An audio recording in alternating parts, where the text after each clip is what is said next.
La siguiente es una presentación de El Mundo de Mañana. Bienvenidos al Mundo de Mañana. El hombre sabio se prepara para el futuro. Los niños van a la escuela no solo porque les guste, sino porque sus padres se enfocan en el futuro para cuando los niños alcancen su madurez y tengan que arreglárselas por su cuenta. Los padres hacen todo tipo de esfuerzo para darle la mejor educación y hasta los ayudan en sus tareas. Al madurar nos damos cuenta del valor de la enseñanza. Muchos jóvenes se preparan para la universidad y trabajan duro para ser los mejores de la clase.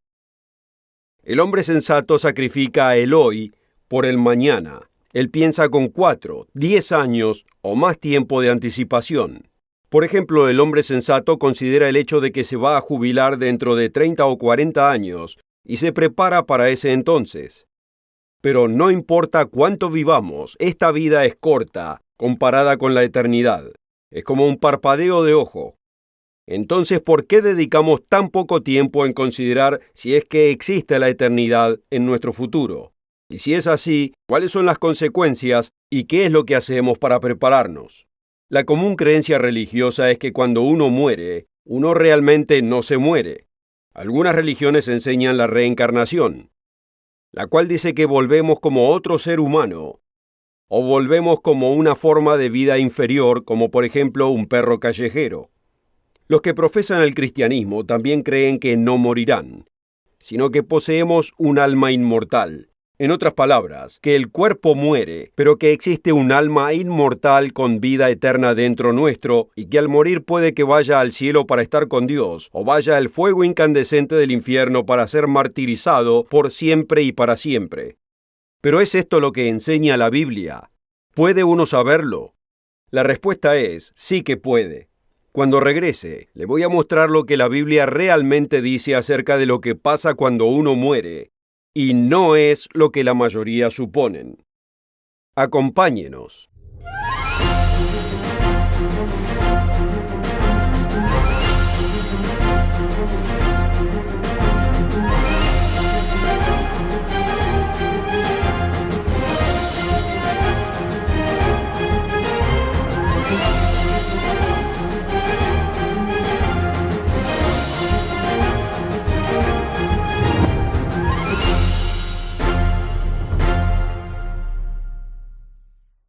Una calurosa bienvenida nuevamente al Mundo de Mañana.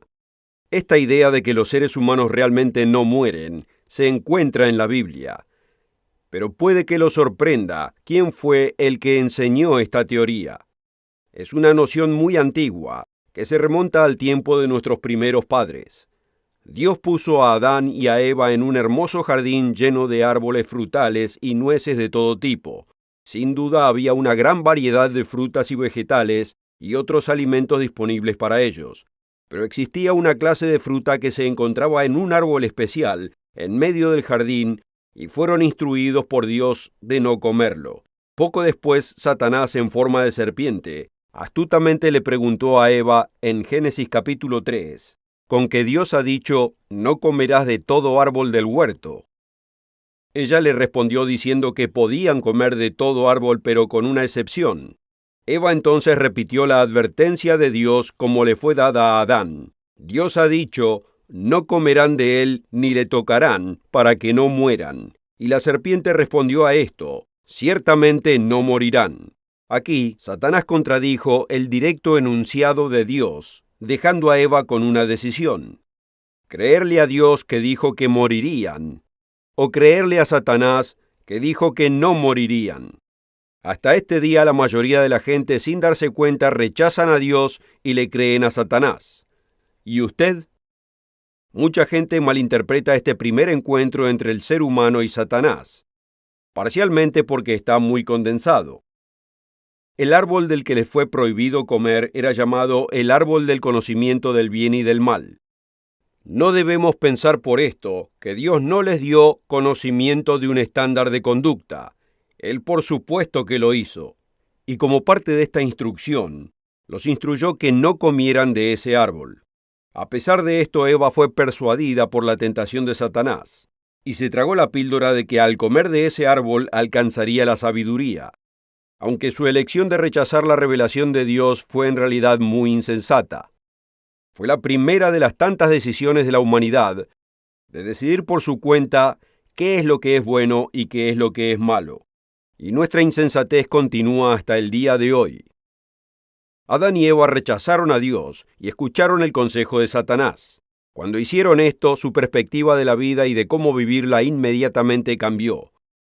Se sintieron avergonzados de sus cuerpos y cosieron hojas de parra para cubrir sus partes privadas. ¿Por qué? ¿Qué produjo este cambio en cómo se veían? La respuesta se encuentra en la próxima pregunta cuando Dios los encontró después de haber aceptado lo que Satanás les hizo creer. ¿Quién te enseñó que estabas desnudo? Recordemos que eran los dos únicos humanos en el jardín en ese momento. Y Dios los puso ahí sin ropa. Dios no tenía problema con ese estado. Y hasta que lo escucharon a Satanás, ellos tampoco. Fue Satanás que les enseñó a tener vergüenza y miedo respecto a sus cuerpos desnudos. La idea de que el cuerpo es una fuente de vergüenza en realidad es muy antigua y se presenta de muchos modos a través de la historia. Es una característica común de la filosofía dualista, que enseña que la mente es la persona eterna o verdadera y que el cuerpo es algo inferior y temporal, o sea, la parte vergonzosa de nuestra existencia. Platón, Aristóteles, Tomás de Aquino, Descartes y otra multitud de filósofos han contribuido a este falso entendimiento de la persona humana.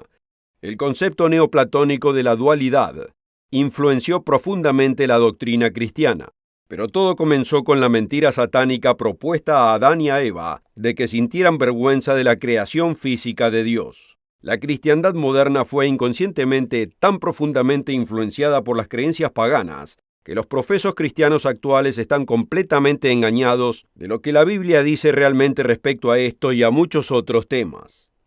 Aquellos de nosotros que crecimos en un ambiente cristiano tradicional, nos fue dicho que el alma es algo separado del cuerpo, el cual va al cielo o al infierno o al purgatorio durante un tiempo, después de que el cuerpo muere. Aunque el Evangelio de Juan en el capítulo 3, versículo 13, deja en claro que Jesús rechazó totalmente el enunciado de Satanás. Juan dice que ningún ser humano que no sea Cristo, lo cual incluye figuras bíblicas como Abraham, Isaac, Jacob, Moisés y Daniel, se encuentren en el cielo.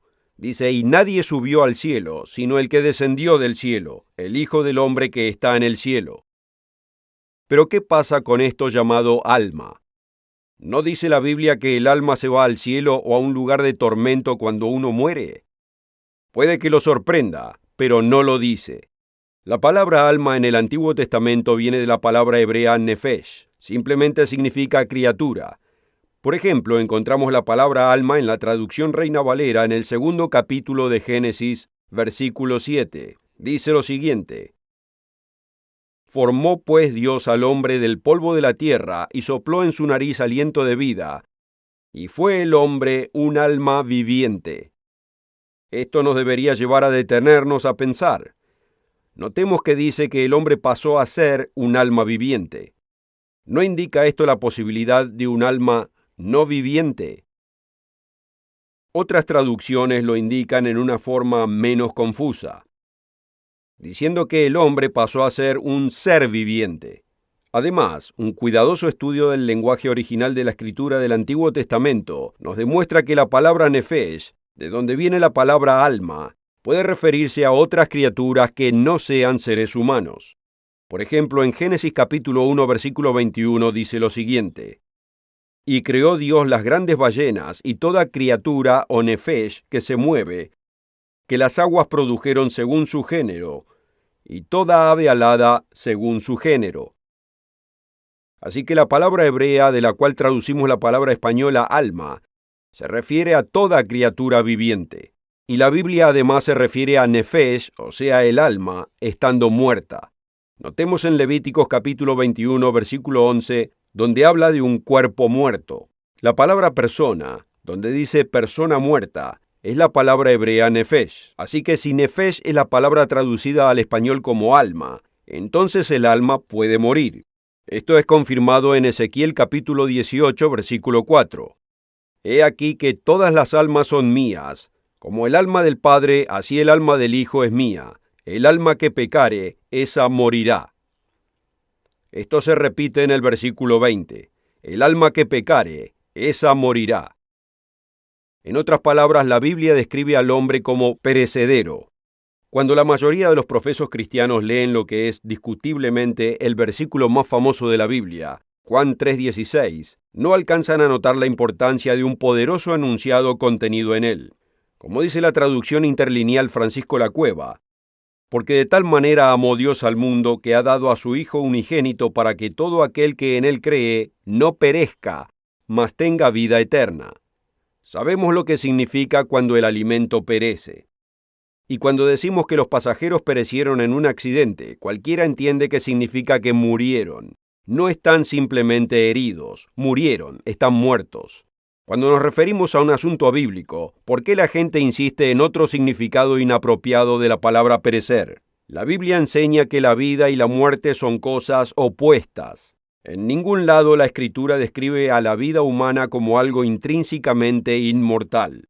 Inmortal simplemente significa que no es mortal. Pero como ya hemos visto, inclusive el alma, sea lo que quieran pensar que es mortal, puede morir. Recordemos Ezequiel 18, versículos 4 y 20, donde dice, el alma que pecare, esa morirá. La palabra de Dios revela que la inmortalidad, o sea, la vida eterna, en cualquier manera, no es algo que poseemos naturalmente, sino por el contrario, es algo que debemos buscar. Notemos Romanos capítulo 2, versículos 6 al 7. Dios, el cual pagará a cada uno conforme a sus obras. Y ahora notemos lo siguiente. A los que por la perseverancia en hacer bien buscan gloria, honor e inmortalidad, vida eterna. Claramente la vida eterna y la inmortalidad es algo que no poseemos. Debemos buscarlo. En 1 Corintios capítulo 15, el apóstol Pablo nos dice que fuimos hechos corruptibles y moriremos. Y que la inmortalidad, o sea, la vida eterna, es algo que debemos ponernos. Veamos lo que dice el versículo 53 al 54. Porque es necesario que esto corruptible se vista de incorrupción, y esto mortal se vista de inmortalidad. Pero cuando esto corruptible se haya vestido de incorrupción, y esto mortal se haya vestido de inmortalidad, entonces se cumplirá la palabra que está escrita. Devorada ha sido la muerte en victoria. Ahora, si yo digo, usted tiene puesta una camisa, ya no tiene que ponérsela. Solamente debe ponérsela si usted no la tiene puesta. Como dice esta escritura, la inmortalidad, o sea, la vida eterna, es algo que no tenemos y debemos ponérnosla. Leamos en 2 de Timoteo capítulo 1, versículo 10. Jesucristo, el cual quitó la muerte y sacó a luz la vida y la inmortalidad por el Evangelio. La oferta de hoy es absolutamente gratis, sin costo ni obligación. Visítenos en elmundodemañana.org. Encuéntrenos en Facebook y síganos en Twitter.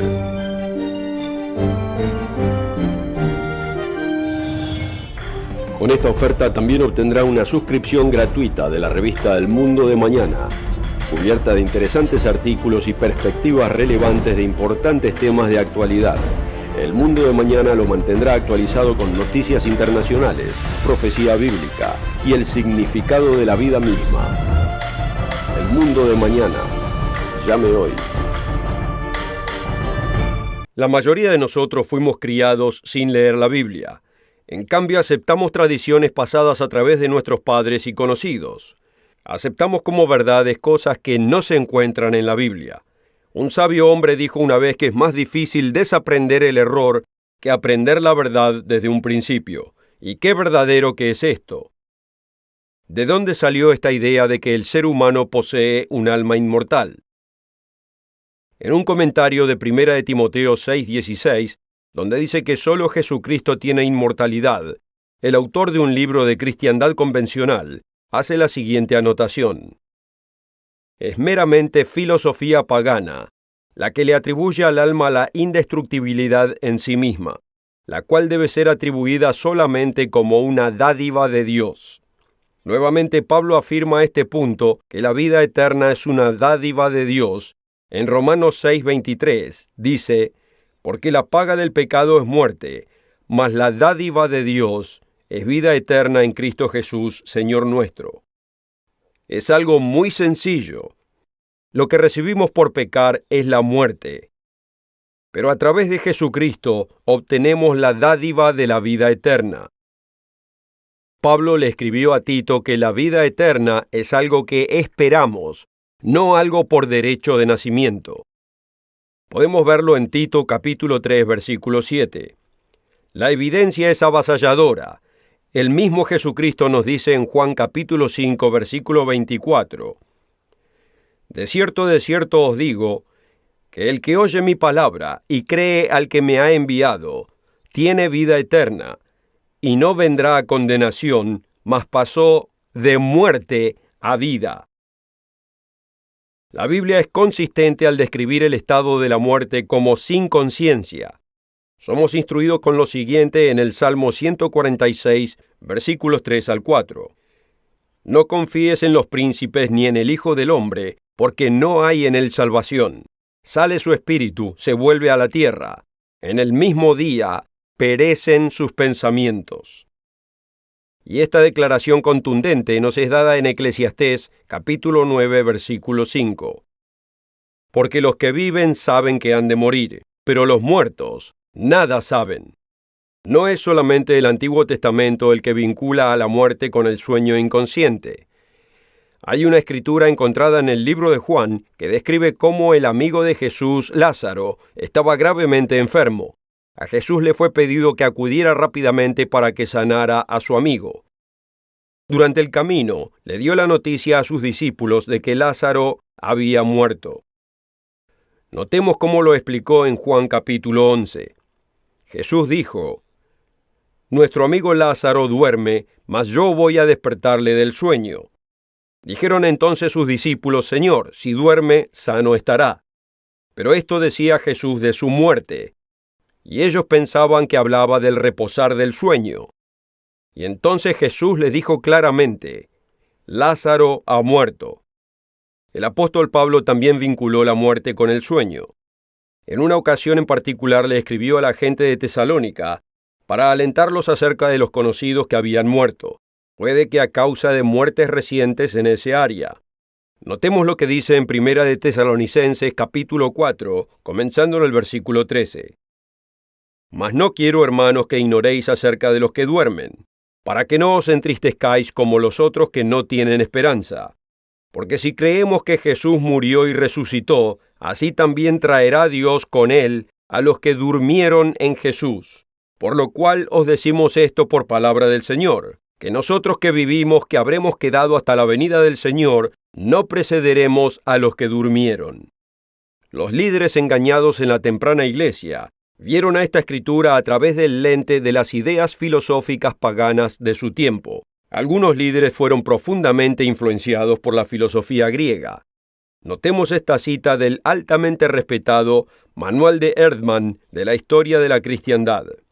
Dice, algunos escritores cristianos estaban altamente influenciados por las ideas filosóficas de la inmutabilidad divina, muy diferentes de la constante consistencia del Dios viviente de la Biblia. Orígenes y otros líderes antiguos creían la falsedad satánica de que el hombre no moriría. Seguían la doctrina pagana de que el hombre posee un alma inmortal. No absorbieron toda la idea, pero estas ideas influenciaron altamente las doctrinas posteriores.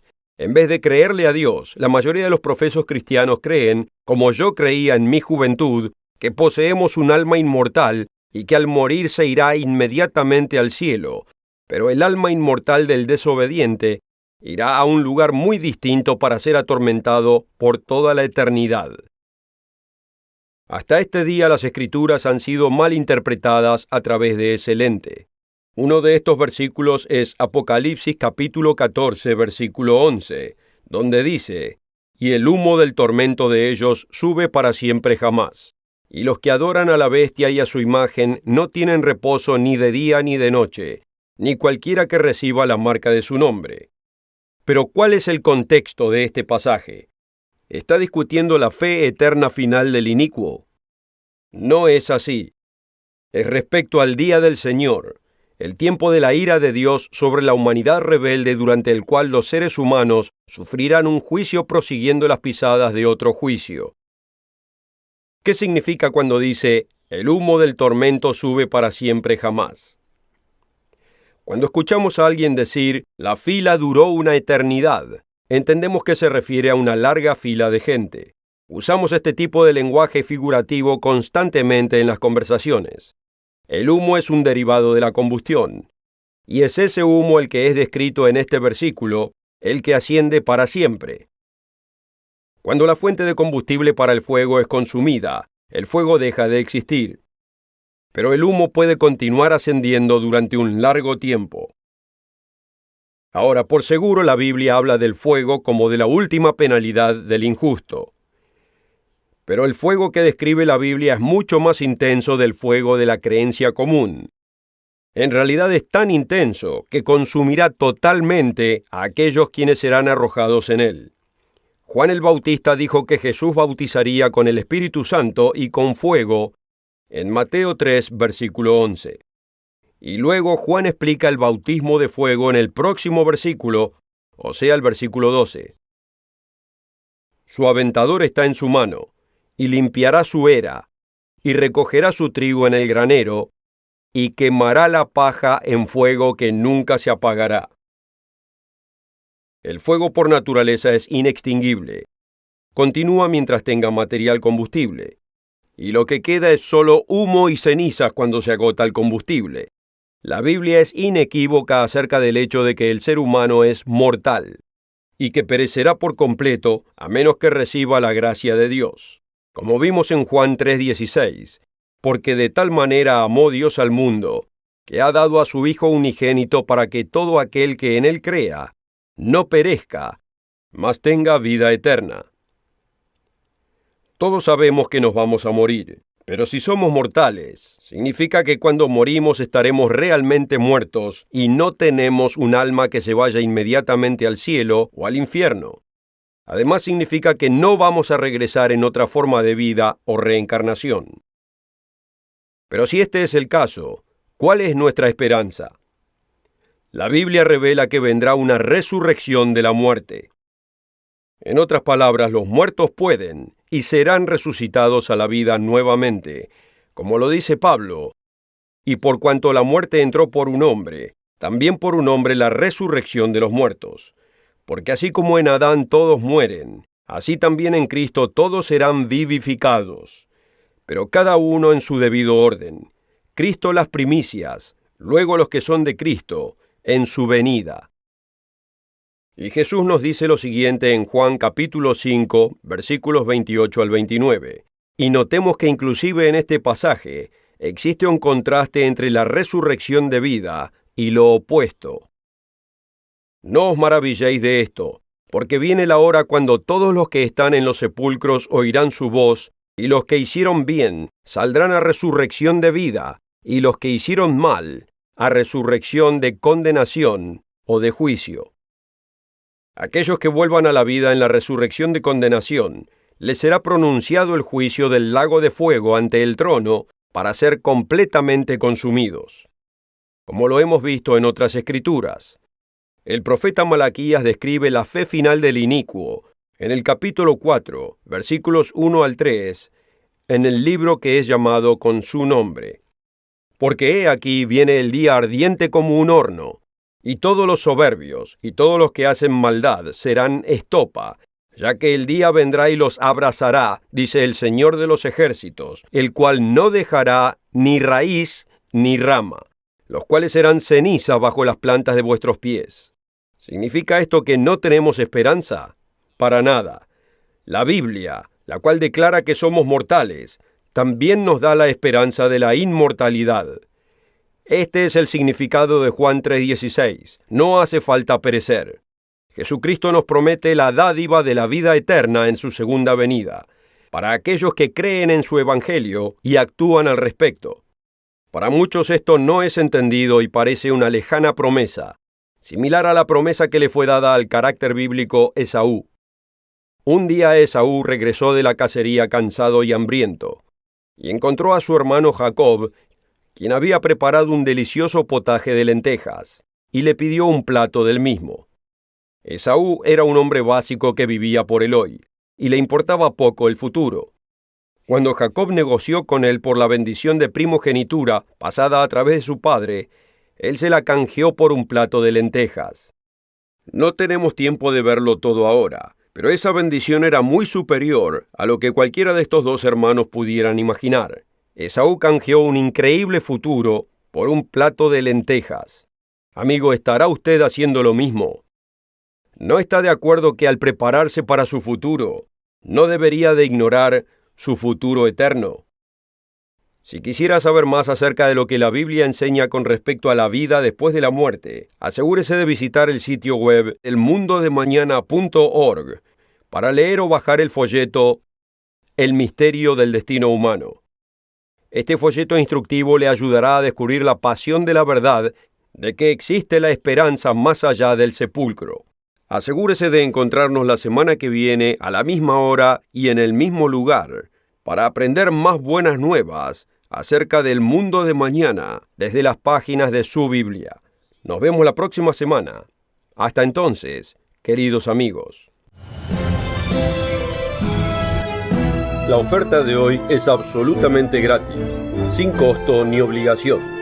Visítenos en elmundodemañana.org. Encuéntrenos en Facebook y síganos en Twitter. El programa precedente fue producido por la Iglesia del Dios Viviente